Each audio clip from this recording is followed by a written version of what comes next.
नमस्कार दर्शक बंधु आसंतु आज जानिबा चैत्र मंगलवार रे माँ मंगलांक पूजा घरे किपरि करिबा एवं एही पूजा को माँ बाट मंगला ओषा बोली मध्य कुआ जाए कारण रास्तारे बा चला बाटरे ए पूजा करा जाय थाए तेणु एहाकू बाट मंगला ओषा बोली मध्य कुआ जाए। किछि लोक घरे करिथांती एवं किछि लोक बाहारे मंडल काटी करिथांती। चैत्र मासरे सबु मंगलवार रे माँ मंगलांक पूजा करा जाए। चैत्र मास माँ मंगलांकर अत्यंत प्रिय मास एवं मंगलवार अत्यंत प्रिय बार। एही वर्ष 2026 मार्च 10 तारिख रे आरंभ होबो चैत्र मंगलवार एवं 31 तारिख रे शेष होबो। चारि पाळी पडुअछि। चारि पाळी करि न पारिले जिए जेते पाळी सुविधा करि पारिबे। चारि पाळी किंबा तीनि पाळी किंबा गोटिए पाळी कले मध्य होबो। माँ को पूजा करिबा द्वारा सुख शांति समृद्धि वैभव प्राप्त होइथाए। आसंतु जानिबा माँ को पूजा रे कौन सबु सामग्री आवश्यक। समस्त प्रकार फ्रुट्स आमे देई परिबा। पत्र रे बेल पत्र माँ को अत्यंत प्रिय।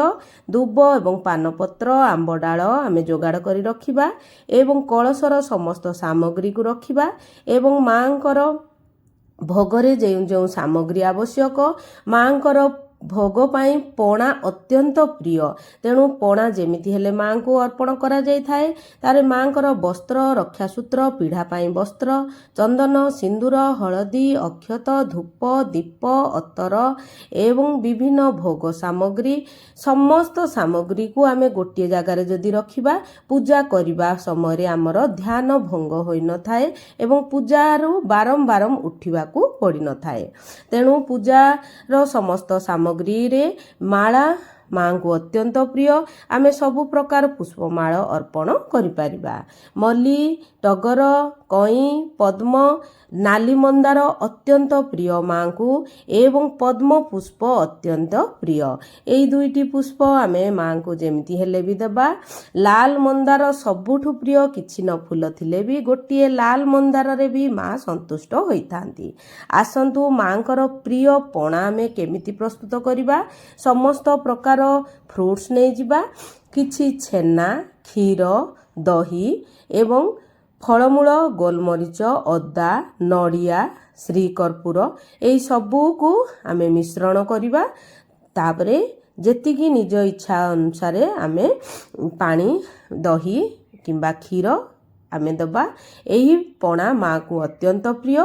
एही पणा दे पारिबा किंबा नबात पणा रे आमे कदली उखुड़ा एवं किछि फ्रुट्स पकई मध्य दे पारिबा। प्रथमे आमे पूजा घरे किछि झोटी चिता पकई दबा गंगा जल पकई दबा। तापरे निजको शुद्धि करिया परे प्रथमे कलश स्थापन करिबा। कलशंग तळे एक झोटी चिता दबा किछि अक्षत देबा। तापरे कलशर कंठरे रक्षासूत्र एवं स्वस्तिक करिबा। आंब डाल दबा पूर्ण पात्र ता उपरे नड़िया किंबा पौड किंबा गुआ दे पारिबा। प्रथमे आमे स्नान करे दबा। पंचदेवताए नमः कलशरे आमे प्रथमे पंचदेवता को आवाहन करी स्नान करे दबा। पंचामृत रे स्नान करे दबा। गंगा जल रे चंदन सिंदूर अक्षत अर्पण करिबा एवं वस्त्र रक्षासूत्र एवं पैता अर्पण करिबा। ओं गणपताय नमः लाल पुष्पाय दुबाय बेलपत्राय सर्व पुष्पाय समर्पयामि। आमे कलशरे सबु प्रकार पुष्प अर्पण करिबा। ओं पंचदेवताय नमः गणे नारायणे रुद्रे अंबिके भास्करे पंचदेवताय नमः ओं बं वरुण देवताय नमः। आवाहन करिया प्रभु मो कलशरे विराजमान हुअन्तु स्थापित हुअन्तु एवं पूजा पाआन्तु। एही भली आवाहन करिबा एवं प्रणाम करिबा। तापरे पाद धोई दबा भगवानकर किछि पुष्प एवं जल देई पाद धोई दबा एवं प्रभु मो पूजा को स्वीकार करंतु। धूपं समर्प्यामि दीपं समर्प्यामि एही भली कही कलश बसेबा अत्यंत शुभ होइताए। तेणु जेमिति हेले भी कलश बसेबे विघ्न राजा को आवाहन करिवे। विघ्न राजा द्वारा आम पूजारे कौनसी बाधा विघ्न आसी न थाए एवं माँ जोठी बसिबे सेठी गंगा जल किंबा पंचामृत सिंचन करी पवित्र करिदबा। तापरे अखंड दीप प्रज्वलन करिबा अत्यंत शुभ होइथाए। आमे ସକାଳ ପର୍ଯ୍ୟନ୍ତ, ସକାଳୁ ରାତି ପର୍ଯ୍ୟନ୍ତ ନହେଲେ ବି ସନ୍ଧ୍ୟା ପର୍ଯ୍ୟନ୍ତ ପ୍ରଜ୍ୱଳନ କରିବା ଏବଂ ଧୂପ ଦୀପ ଚନ୍ଦନ ସିନ୍ଦୁର ଦେଇ ଅଖଣ୍ଡ ଦୀପଙ୍କୁ ପୂଜା କରିଦେବା। ଦୀପ ଦେବାୟ ନମଃ। ଦୀପ ହେଉଛନ୍ତି ଆମର ସାକ୍ଷୀ, ତେଣୁ ଦୀପ ଯେମିତି ହେଲେ ବି ପ୍ରଜ୍ୱଳନ କରିବେ। ତାପରେ ଆମେ ସଂକଳ୍ପ ନେଇଯିବା। ସଂକଳ୍ପରେ ଆମର ଗୁଆ, ପୁଷ୍ପ, ଅକ୍ଷତ ଏବଂ କିଛି କଏନ୍ ମଧ୍ୟ ରଖିପାରିବା ଏବଂ ନିଜର ନାଁ, ଗୋତ୍ର, ଜାଗାର ନାଁ, ବୟସ କହିବା। ଓಂ ବିଷ୍ଣୁବେ ନମଃ 3 ଥର କହିବା। ପ୍ରଭୁ, ମା, ମୁଁ ଆପଣଙ୍କର ପୂଜା କରିବା ପାଇଁ ଯାଉଛି, ମୋ ପୂଜାକୁ ସ୍ୱୀକାର କରନ୍ତୁ ଏବଂ ମୁଁ ଏତିକି ପାଳି ଆପଣଙ୍କ ପୂଜା କରିବି ନିଷ୍ଠାର ସହିତ, ଫଳାହାର କିମ୍ବା ପଣାର ଗ୍ରହଣ କରି ମୋର ପୂଜାକୁ ସ୍ୱୀକାର କରନ୍ତୁ ଏବଂ ମୋର ମନସ୍କାମନା ପୂର୍ଣ୍ଣ କରନ୍ତୁ। ମୋ ପୂଜାରେ ଯଦି କୌଣସି ଭୁଲ ଥିବ ମୋତେ କ୍ଷମା କରନ୍ତୁ। ଏହିଭଳି କହି ସଂକଳ୍ପ କରିବା। ବିନା ସଂକଳ୍ପରେ ପୂଜା ଆମର ଭଗବାନ ସ୍ୱୀକାର କରିନଥାନ୍ତି। ଆମର ସଂକଳ୍ପ ଦ୍ୱାରା ଆମର ମନସ୍କାମନା ପୂର୍ଣ୍ଣ ହୋଇଥାଏ। ତାପରେ ମାଙ୍କୁ ସ୍ନାନ କରାଇଦେବା। ନୂତନ ବସ୍ତ୍ର ଏବଂ ଚୁନରି ମାଙ୍କୁ ଏଇ ଦିନ ଯେମିତି ହେଲେ ବି ଦେବା। ମାଙ୍କୁ ଲାଲ ରଙ୍ଗ ଅତ୍ୟନ୍ତ ପ୍ରିୟ। ଆବାହନ କରିବା, ମା ଇହ ଗଛ ଇହ ତିଷ୍ଠ। ମା ଏଇଥିରେ ମୁଁ ଆବାହନ କରୁଛି, ମୋର ଘରେ ବିରାଜମାନ ହୁଅନ୍ତୁ, ସ୍ଥାପିତ ହୁଅନ୍ତୁ, ପୂଜା ପାଆନ୍ତୁ। ଏହିଭଳି ଆବାହନ କରିବା ଏବଂ ମାଙ୍କୁ ଖଟୁଳିରେ ବିରାଜମାନ କରାଇଦେବା। ମାଙ୍କୁ କେବଳ ପଞ୍ଚାମୃତରେ ସିଞ୍ଚନ କରିଦେବା। ସ୍ନାନ ସମୟରେ ବିଗ୍ରହ ଯଦି ଥିବେ ତେବେ ଆମେ ଜଳ, ଗଙ୍ଗା ଜଳ, ପଞ୍ଚାମୃତ, ହଳଦୀ ଜଳ, ବାସ ଜଳ ଏହିସବୁରେ ସ୍ନାନ କରାଇ ପାରିବା ଏବଂ ଚନ୍ଦନ, ସିନ୍ଦୁର, ଅକ୍ଷତ ଅର୍ପଣ କରିବା ଏବଂ ଲାଲ ମନ୍ଦାର ଅତ୍ୟନ୍ତ ପ୍ରିୟ, ପଦ୍ମ ପୁଷ୍ପ ପ୍ରିୟ, ତେଣୁ ଲାଲ ମନ୍ଦାର, ପଦ୍ମ ପୁଷ୍ପ ଯେମିତି ହେଲେ ଦେବେ ଏବଂ ପୁଷ୍ପମାଳ ମାଙ୍କୁ ଯେମିତି ହେଲେ ବି ଅର୍ପଣ କରିବେ। ଦୁବ, ବେଲପତ୍ର ମଧ୍ୟ ଅର୍ପଣ କରିବେ। ବେଲପତ୍ର ମାଙ୍କର ପ୍ରିୟ ପୁଷ୍ପ, ପ୍ରିୟ ପତ୍ର, ତେଣୁ ଓಂ ऐं ह्रीं क्लीं ଚାମୁଣ୍ଡାଏ ବିଚେ। ଏହିଭଳି ମନ୍ତ୍ର କହି କହି ଆମେ ମାଙ୍କର ପୂଜା କରିବା। ତାପରେ ଗୁଆ ସ୍ୱରୂପରେ, ମାଙ୍କ ସ୍ୱରୂପରେ ଗୁଆଙ୍କୁ ବିରାଜମାନ କରିବା। ପଞ୍ଚାମୃତ, ଗଙ୍ଗା ଜଳ, ହଳଦୀ ଜଳ, ଶୁଦ୍ଧ ଜଳରେ ଗୁଆଙ୍କୁ ସ୍ନାନ କରାଇଦେବା ଏବଂ ଚନ୍ଦନ, ସିନ୍ଦୁର, ଅକ୍ଷତ ଅର୍ପଣ କରିବା ଏବଂ ବସ୍ତ୍ର ସ୍ୱରୂପରେ ରକ୍ଷାସୂତ୍ର ଅର୍ପଣ କରିବା। ଯଦି ବିଗ୍ରହ ରଖିଥିବେ ତେବେ ଏହିଭଳି ସ୍ନାନ କରି ପୁଷ୍ପ, ଚନ୍ଦନ, ସିନ୍ଦୁର ଅର୍ପଣ କରିବେ। ମାଙ୍କୁ ଯେତେ ଆମେ ଶୃଙ୍ଗାର କରିବା ସେତେ ଦେବାଦେବୀ ଅତ୍ୟନ୍ତ ପ୍ରିୟ ହୋଇଥାନ୍ତି। ତେଣୁ ଯେମିତି ହେଲେ ବି ଆମେ ମାଙ୍କର ଭଲରେ ଶୃଙ୍ଗାର କରିବା। ବିନା ମନ୍ତ୍ରରେ ପୂଜା ସ୍ୱୀକାର କରନ୍ତି ନାହିଁ। ତେଣୁ ଆମେ ଯେମିତି ହେଲେ ବି ମନ୍ତ୍ର ଗାଇବା। ମନ୍ତ୍ର ଯଦି ଜାଣିନେ ସରଳ ମନ୍ତ୍ର, ଯେ ମା ମଙ୍ଗଳା, ଯେ ମା ମଙ୍ଗଳା, ଏହିଭଳି ମାଙ୍କ ନାମ ସ୍ମରଣ କରି କରି, ଜପ କରି କରି ଆମେ ପୂଜା କରିବା ଦ୍ୱାରା ମା ଆମର ସେହି ଜପରେ ହିଁ ମା ପ୍ରସନ୍ନ ହୋଇଯାଇଥାନ୍ତି। ଏବଂ ସବୁ ପ୍ରକାର ପୁଷ୍ପ ଓಂ ପୁଷ୍ପାୟ ସମର୍ପୟାମି, ସମର୍ପୟାମି କହି କହି ସମର୍ପଣ କରୁଛି ହେ ମା, ଏହିଭଳି କହି କହି ସମସ୍ତ ପୁଷ୍ପ ମାଙ୍କୁ ଅର୍ପଣ କରିବା ଏବଂ ମାଙ୍କୁ ବାସ୍ନା ଅତ୍ୟନ୍ତ ପ୍ରିୟ, ତେଣୁ ଅତର ମାଙ୍କୁ ଆମେ ଯେମିତି ହେଲେ ବି ଅର୍ପଣ କରିବା ଏବଂ ମାଙ୍କୁ ସ୍ନାନ ପରେ କଜଳ କିଛି ଲଗାଇଦେବା ଏବଂ ଯଦି ବିଗ୍ରହ ଥାଆନ୍ତି ତେବେ ମାର୍ଜନା ମଧ୍ୟ କରାଯାଇଥାଏ ଏବଂ ଶଙ୍ଖା, ସିନ୍ଦୁର ଯେମିତି ହେଲେ ମାଙ୍କୁ ଅର୍ପଣ କରିବେ ଏବଂ ଅତରାଏ ସମର୍ପୟାମି ଏବଂ ମାଙ୍କୁ ଶୃଙ୍ଗାର ପରେ ଦର୍ପଣ ଦେଖାଇବା ଯେ ମା ଆପଣଙ୍କ ଶୃଙ୍ଗାର ମୁଁ କରୁଛି, ଦର୍ପଣ ଦେଖନ୍ତୁ, ଏହି ଭାବନା ନେଇ ଦର୍ପଣ ଦେଖାଇବା। ତାପରେ ମାଙ୍କୁ ଶୃଙ୍ଗାର ପରେ ଆମେ ଧୂପ ଦୀପ ଅର୍ପଣ କରିବା। ଝୁଣା ମାଙ୍କୁ ଅତ୍ୟନ୍ତ ପ୍ରିୟ, ତେଣୁ ଝୁଣାରେ ଆମେ ବିଭିନ୍ନ ପ୍ରକାର ସାମଗ୍ରୀ ପକାଇ ଆମେ ଝୁଣା ଦେଇପାରିବା। ଗୁଗୁଳ, ଘିଅ, ଅଳେଇଚ, ଲବଙ୍ଗ ଇତ୍ୟାଦି ସାମଗ୍ରୀ ଯେତେ ପକାଇବା ମା ସେତେ ପ୍ରୀତି ହୋଇଥାନ୍ତି।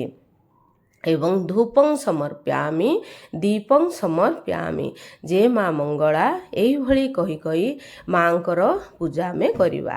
ଏବଂ ବାଟ ମଙ୍ଗଳା ଯେଉଁଠି କରନ୍ତି ସେଠି ମଣ୍ଡଳ କାଟି ମଧ୍ୟ ବାହାରେ ଆମେ ମାଙ୍କୁ ପୂଜା କରିପାରିବା ଏବଂ ସ୍ତୁତି ଏହି ଦିନ ଆମେ ପଠନ କରିବା ମାଙ୍କର ମଙ୍ଗଳା ସ୍ତୁତି କିମ୍ବା ଚୈତ୍ର ମଙ୍ଗଳା ଓଷା ବହି ମଧ୍ୟ ମିଳୁଛି, ସେହି ସ୍ତୁତି ମଧ୍ୟ ପଠନ କରିପାରିବା। ମାଙ୍କ ସହସ୍ର ନାମ ପୁସ୍ତକ ମଧ୍ୟ ମିଳୁଛି। ଆମେ ପଢ଼ି ନ ପାରିଲେ ଆମେ ମୋବାଇଲରେ ଶୁଣିବା ଦ୍ୱାରା ମଧ୍ୟ ଆମକୁ ସେହି ଫଳ ମିଳିଥାଏ। ମାଙ୍କୁ ଯେଉଁଭଳି ଭାବରେ ବି ଆମେ ଆବାହନ କଲେ ମା ଅତ୍ୟନ୍ତ ପ୍ରିୟ ହୋଇଥାନ୍ତି ଏବଂ ତାପରେ ଆମେ ଭୋଗ ଅର୍ପଣ କରିବା। ପ୍ରଥମେ ଆମେ କଳସଙ୍କୁ ଭୋଗ ଅର୍ପଣ କରିବା। ଓଂ ପଞ୍ଚଦେବତାଏ ନୈବେଦ୍ୟଂ ସମର୍ପୟାମି। ହେ କଳସ ଦେବତା ଆସନ୍ତୁ, ହେ ପ୍ରଭୁ ମୋ ଭୋଗକୁ ସ୍ୱୀକାର କରନ୍ତୁ। ତାପରେ କିଛି ଚଣ୍ଡ ଭୋଗ ବାହାର କରିଦେବା। ମାଙ୍କ ସହିତ ଚଣ୍ଡ ଚାମୁଣ୍ଡା ଆସିଥାନ୍ତି, ତାଙ୍କ ଗଣମାନେ, ତେଣୁ ତାଙ୍କ ଉଦ୍ଦେଶ୍ୟରେ ଆମେ ଚଣ୍ଡ ଭୋଗ ବାହାର କରିଦେବା। ବାହାରେ ଯଦି ଆମେ ମଣ୍ଡଳ କାଟି ମା ବାଟମଙ୍ଗଳାଙ୍କ ପୂଜା କରୁନେ, ତେବେ ଆମେ କେବଳ ପଣା ନେଇ ଗୋଟିଏ ଦନାରେ କିମ୍ବା ପତ୍ରରେ ନେଇ ଆମେ ବାହାରେ ମାଙ୍କ ଉଦ୍ଦେଶ୍ୟରେ, ଗଣମାନଙ୍କ ଉଦ୍ଦେଶ୍ୟରେ, ମାଙ୍କର ଗଣମାନେ ଆସିଥାନ୍ତି, ଗଣମାନଙ୍କ ଉଦ୍ଦେଶ୍ୟରେ ଆମେ ବାହାରେ ରଖିଦେବି ପାରିବା।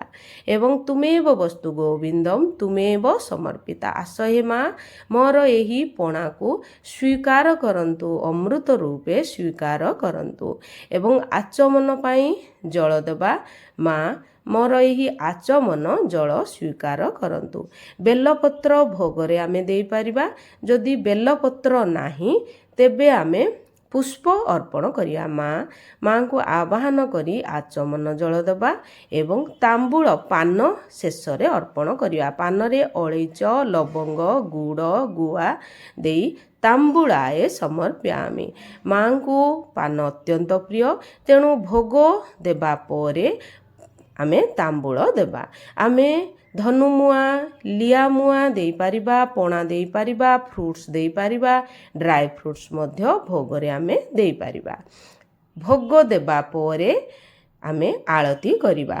କର୍ପୂର ଗୌରମ କରୁଣାବତାରମ ଏହି ମନ୍ତ୍ର ଗାଇପାରିବା କିମ୍ବା ଓಂ ଜୟ ମଙ୍ଗଳା, ଜୟ ମା ମଙ୍ଗଳା, ଓଂ ଏଂ ହ୍ରିଂ କ୍ଲିଂ ଚାମୁଣ୍ଡାଏ ବିଚେ କିମ୍ବା ୟା ଦେବୀ ସର୍ବଭୂତେଷୁ ଶକ୍ତି ରୂପେଣ ସଂସ୍ଥିତା ନମସ୍ତସ୍ୟ ନମସ୍ତସ୍ୟ ନମସ୍ତସ୍ୟ ନମସ୍ତସ୍ୟ ନମୋ ନମଃ। ମାଙ୍କର ବହୁତ ସାରା ମନ୍ତ୍ର ଅଛି। ଜୟନ୍ତୀ, ମଙ୍ଗଲା କାଳୀ, ଭଦ୍ରକାଳୀ, କପାଲିନୀ ଇତ୍ୟାଦି ମନ୍ତ୍ରରେ ଆମେ ମଧ୍ୟ ମାଙ୍କର ପୂଜା କରିପାରିବା। ଯଦି କିଛି ବି ମନ୍ତ୍ର ଜାଣିନେ କେବଳ ମାଙ୍କର ଜୟ ମା ମଙ୍ଗଳା ଜପ କରନ୍ତୁ, ମା ଆମର ଦୁଃଖ ଦୂର କରିବେ। ତାପରେ ମାଙ୍କୁ ଆଳତି ଦେଖେଇବା, କିଛି ଜଳରେ ଶୀତଳକରଣ କରି ପୁଷ୍ପରେ ଆଳତି ଅର୍ପଣ କରିବା। ତାପରେ ନିଜେ 3 ଥର ଆଳତି ନେବା ଏବଂ ଶଙ୍ଖା, ସିନ୍ଦୁର, ବଜ୍ର ରହୁ କହି ଆମେ ଚୁଡ଼ିରେ ମଧ୍ୟ ଆଳତି ଦେଖେଇବା। ଟିକେ ପୋଛିଦେବା, ମାଙ୍କୁ ଗରମ ଲାଗିଥିବ ବୋଲି ବିଞ୍ଛି ଦେବା। ଓಂ ଜୟ ମା ମଙ୍ଗଳା, ଜୟ ମା ମଙ୍ଗଳା ଏହିଭଳି କହି ମାଙ୍କୁ ଆମେ ବିଞ୍ଛି ଦେବା ଏବଂ ଶେଷରେ ମୁଣ୍ଡିଆ ମାରିବା, ମାଙ୍କୁ କ୍ଷମା ପ୍ରାର୍ଥନା କରିବା। ପୂଜାରେ ଯେମିତି ହେଲେ ବି ଭୁଲ ହୋଇଥାଏ, ତେଣୁ କ୍ଷମା ପ୍ରାର୍ଥନା କରିବା ଦ୍ୱାରା ମା ଆମର ଭୁଲକୁ କ୍ଷମା କରିଦେଇଥାନ୍ତି।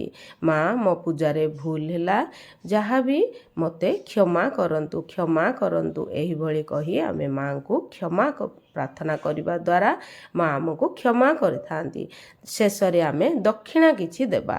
ମାଙ୍କୁ ଯେ କିଛି ସାମଗ୍ରୀ ଆମେ ଦେଇନେ, କିଛି ଅଭାବରେ ଏହି ଦକ୍ଷିଣା ମା ବୋଲି କହି ମାଙ୍କୁ ଦକ୍ଷିଣା ଦେବା। ସନ୍ଧ୍ୟା ପୂର୍ବରୁ ମାଙ୍କୁ ପୁଣି ଥରେ ଧୂପ, ଦୀପ, ଭୋଗ ଅର୍ପଣ କରିବା। ସନ୍ଧ୍ୟା ପୂର୍ବରୁ ମାଙ୍କୁ ଉଠାଯାଇଥାଏ। ଉଠେଇବା ପୂର୍ବରୁ ଭୋଗ ଅର୍ପଣ କରିବା, ପଣା ଭୋଗ କିମ୍ବା କିଛି ଫଳ ଭୋଗ ଅର୍ପଣ କରିବା।